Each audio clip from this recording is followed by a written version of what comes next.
Selamat pagi, Bu Gita Suratmojo. Kami dari kelompok 10 dengan anggota kelompok Jonathan. Saya sendiri dengan NIM 2019-071044. Lalu ada rekan saya Suci Ramadona dengan NIM 2020-041106. Lalu ada Krisna Widianto dengan NIM 2019-101014. Lalu ada Patrick Jonathan dengan NIM 2020-091011. Pada kesempatan kali ini, kami dari kelompok 10 mengangkat tema Unsecure dengan judul Build a Good Future. Mengapa kami mengangkat judul ini? Karena tentunya siswa SMK sangat berkaitan dengan dunia kerja, sehingga segala kekhawatiran mungkin muncul di pikiran mereka, sehingga kami akan membahas secara tidak terlalu panjang di sini.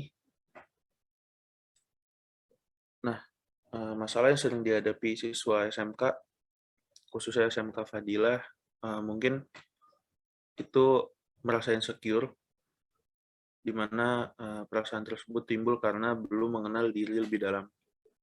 Lalu sering menjadikan orang lain sebagai tolak ukur, sehingga menyebabkan fokusnya terganggu, sehingga dalam hal akademik tidak terlalu baik karena terlalu memikirkan orang lain. Untuk slide berikut akan dijelaskan oleh rekan saya.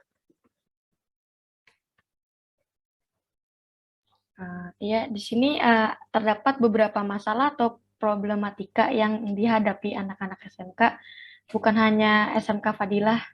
Mungkin ini untuk anak-anak SMK semuanya ya. Pertama itu ada rasa insecure, karena kebanyakan anak SMK itu merasa dirinya mendapat penolakan.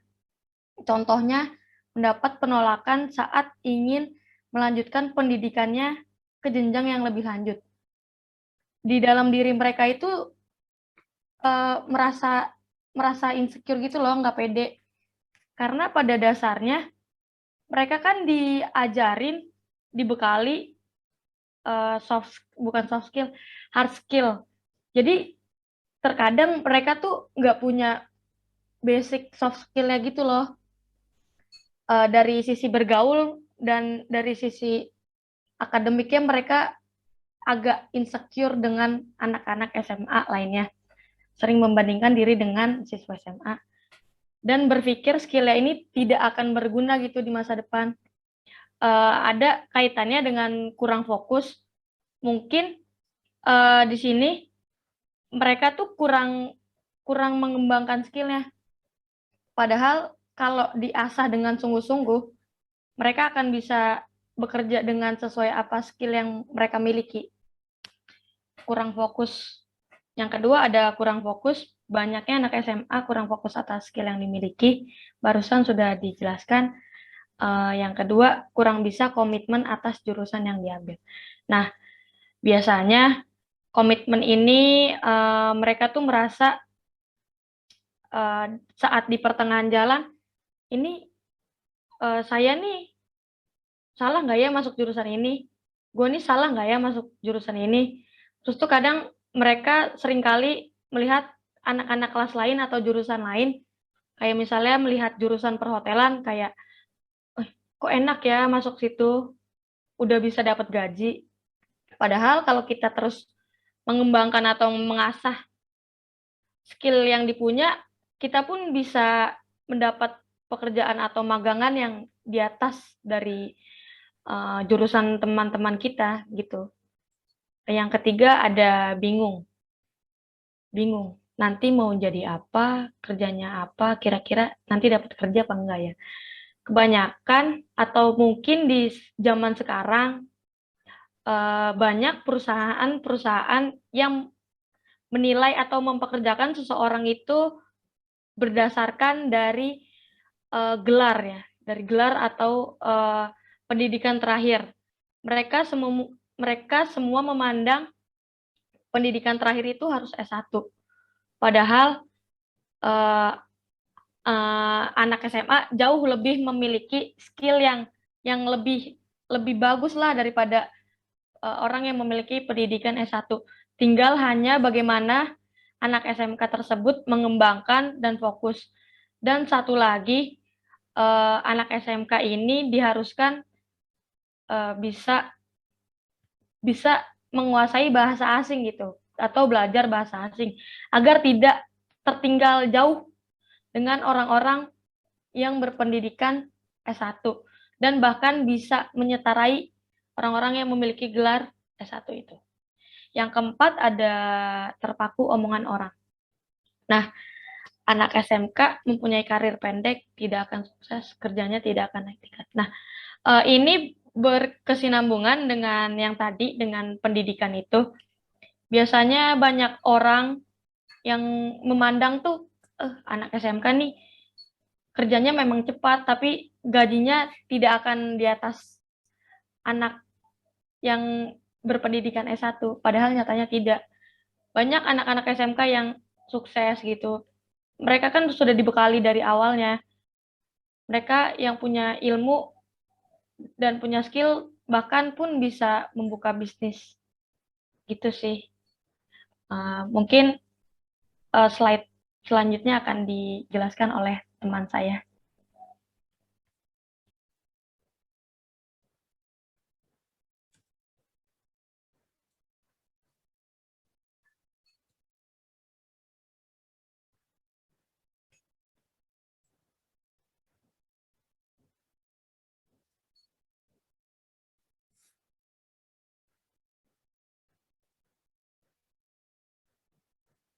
Iya, Patrick, boleh dijelaskan?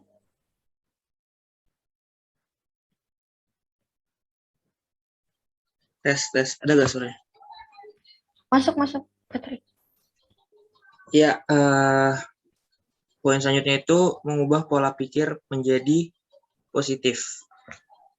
Yang sudah dijelaskan, insecure adalah suatu keadaan di mana seseorang merasa tidak aman, menganggap dunia sebagai sebuah hutan yang mengancam dan kebanyakan manusia berbahaya dan egois. Itu menurut Abraham Maslow 1942. Nah, maka dari itu kita tuh harus mempunyai pikiran yang positif. Nah, berpikiran positif itu adalah kemampuan berpikir seseorang untuk memusatkan perhatian pada sisi positif dari keadaan diri, orang lain, dan situasi yang dihadapi. Nah, kenapa kita harus berpikir positif? Karena dengan berpikir positif tuh itu bisa menjadi motivasi juga buat kita, dan juga banyak manfaat dari berpikir positif tersebut. Nah, berpikir positif juga bisa menurunkan stres akibat insecure terhadap sesuatu. Bisa dari contoh, kita insecure terhadap teman satu kampus kita karena mereka punya prestasi yang lebih tinggi daripada kita, dan kita menjadi insecure akan hal itu. Dan jika kita berpikiran negatif terus, maka kita selamanya akan berpikiran kita tidak akan bisa melampaui atau tidak akan bisa setara dengan teman kita yang mempunyai prestasi yang lebih bagus dari kita. Kita akan terus terpuruk dan akhirnya kita bisa menjadi stres. Dan dampak dari stres, kita bisa terkena gangguan mental. Nah, segitu pentingnya kita untuk berpikir positif. Karena apa? Jika kita terus berpikiran negatif terhadap sesuatu, yang akan kita dapat tuh hasilnya juga akan negatif. Jika kita mengubah pola pikir kita menjadi pola pikir yang lebih positif lagi, mengambil sesuatu yang positif dari masalah yang kita hadapi, mengambil hikmah dari sesuatu yang masalah yang terjadi sama kita, itu akan membuat hidup kita lebih bahagia lagi, lebih punya motivasi diri lagi untuk melangkah ke depannya. Dan kegagalan dan masalah itu bukan menjadi hal yang begitu rumit kalau kita bisa berpikir positif. Nah, insecure itu juga bisa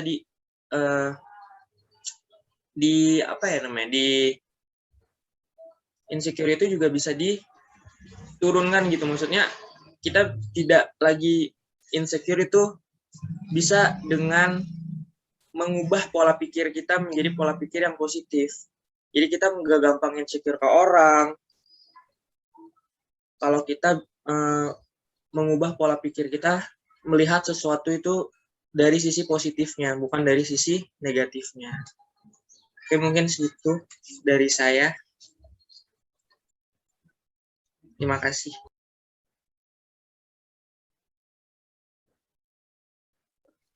Ya, untuk saran yang harus dilakukan agar kita tidak insecure adalah yang pertama adalah membuat planning. Kenapa kita harus membuat planning? Karena kita bisa menjadwalkan hal-hal yang akan kita kerjakan ke depannya agar kita bisa menata waktu dan juga pikiran untuk kita bekerja ke depannya.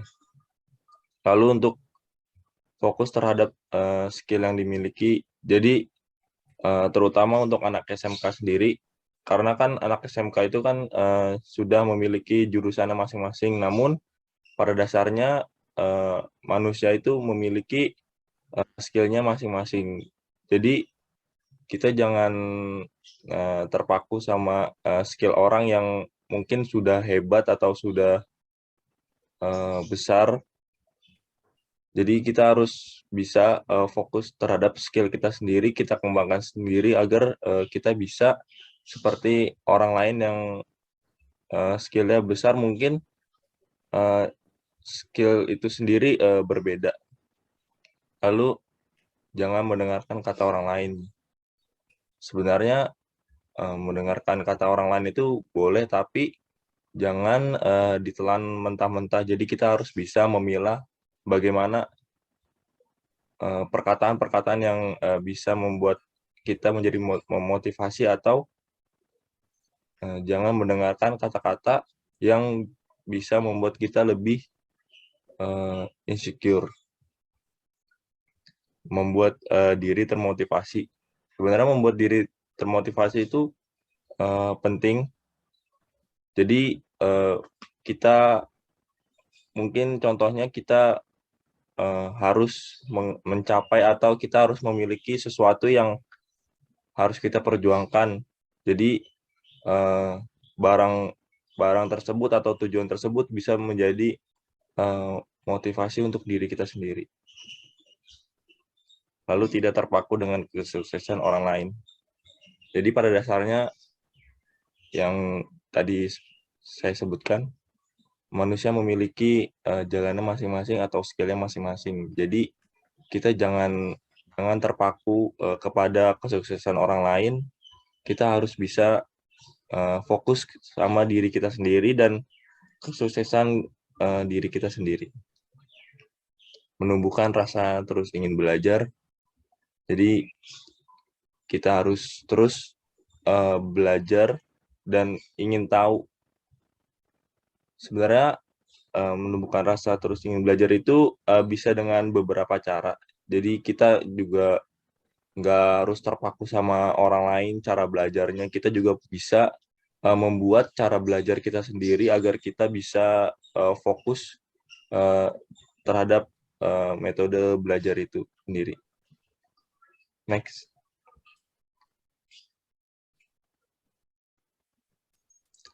Kesimpulan dari cerita tadi adalah dalam menyusun rencana masa depan, penting sekali untuk mengenal diri lebih dalam. Selain itu, menjadikan omongan orang lain menjadi motivasi bukanlah masalah. Sebaliknya, yang terakhir adalah selalu fokus atas apa yang sudah dimiliki, namun tidak lupa juga selalu memprioritaskan pendidikan di dalam hal apapun. Mungkin itu saja yang bisa disampaikan, kurang lebihnya mohon maaf. Terima kasih.